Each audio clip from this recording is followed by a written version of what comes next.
আজকে আমি আপনাদের সাথে without marble and DC 7 superhero movies share করতে যাচ্ছি। সো আপনি যদি আমার মতো সুপারহিরো মুভি পছন্দ করে থাকেন তাহলে শেষ পর্যন্ত দেখতে থাকুন।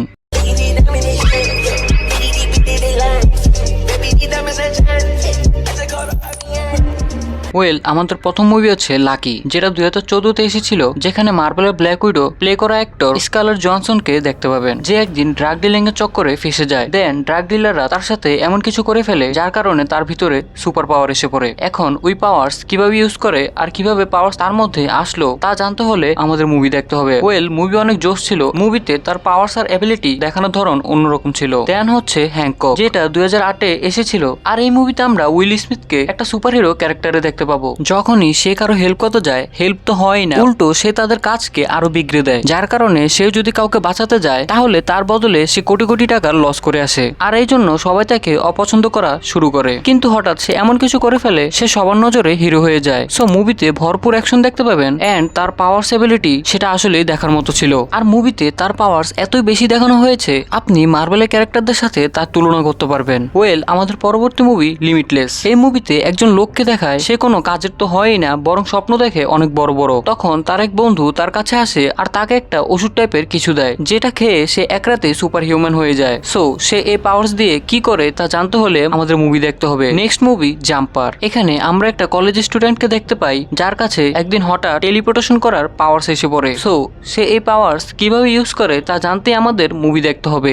মুভিতে ভালোই অ্যাকশন এন্ড পাওয়ার্স কে দেখানো হয়েছে। মুভি দেখার মতো ছিল। মুভির মাঝখানে সেকেন্ড হাফে কিছু টুইস্ট দেখানো হয়। সে এই পাওয়ার্স এর মাধ্যমে সে গরিব থেকে বড়লোক হয়ে যায়, আর যত ব্যাংক আছে সেখান থেকে টাকা পয়সা গায়েব হতে থাকে। সো আপনি যদি এমন সুপারহিরো টাইপ মুভি দেখতে পছন্দ করেন তাহলে ডেফিনেটলি এই মুভি দেখতে পারেন। আমাদের নেক্সট মুভি পাওয়ার প্রজেক্ট। এখানে আমরা একটা ক্যাপসুল দেখতে পাই যেটা খেলে 5 মিনিটের জন্য সুপার পাওয়ার্স এসে পড়ে। আর এটা যে খাবে তার কি সুপার পাওয়ার্স হবে এটা তার জেনেটিকের উপর নির্ভর করে। সো সে শুরু থেকে বলতে পারবে না তার কি পাওয়ার্স হতে যাচ্ছে।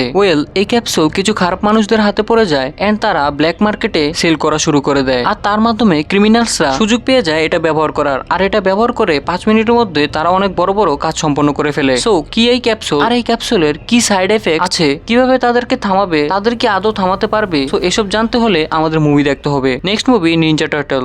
এই মুভিতে আমরা কয়েকটা কচ্ছপ দেখতে পাবো যেগুলো মানুষের থেকেও অনেক বড়। তাদের উপর একটা এক্সপেরিমেন্ট হয়ে যায় এন্ড তারা মানুষের মতো কথা বলতে পারে এন্ড চলাফেরাও করতে পারে। আর তারা সাইজেও অনেক বড় হয়ে যায়। তারা কয়েক বছর ধরে আন্ডারগ্রাউন্ড হয়ে মাটির নিচে থাকতো। আর তারা সমাজে বেঁচে থাকার জন্য নিনজা টেকনিক শিখতে থাকে। সো হঠাৎ তাদের শহরে একটা সমস্যা সৃষ্টি হয় যেটা শুধু তারাই হ্যান্ডেল করতে পারবে। সো তারা কিভাবে কি করে আর তারা কি আদৌ এই সমস্যা হ্যান্ডেল করতে পারবে তা জানতে হলে আমাদের মুভি দেখতে হবে।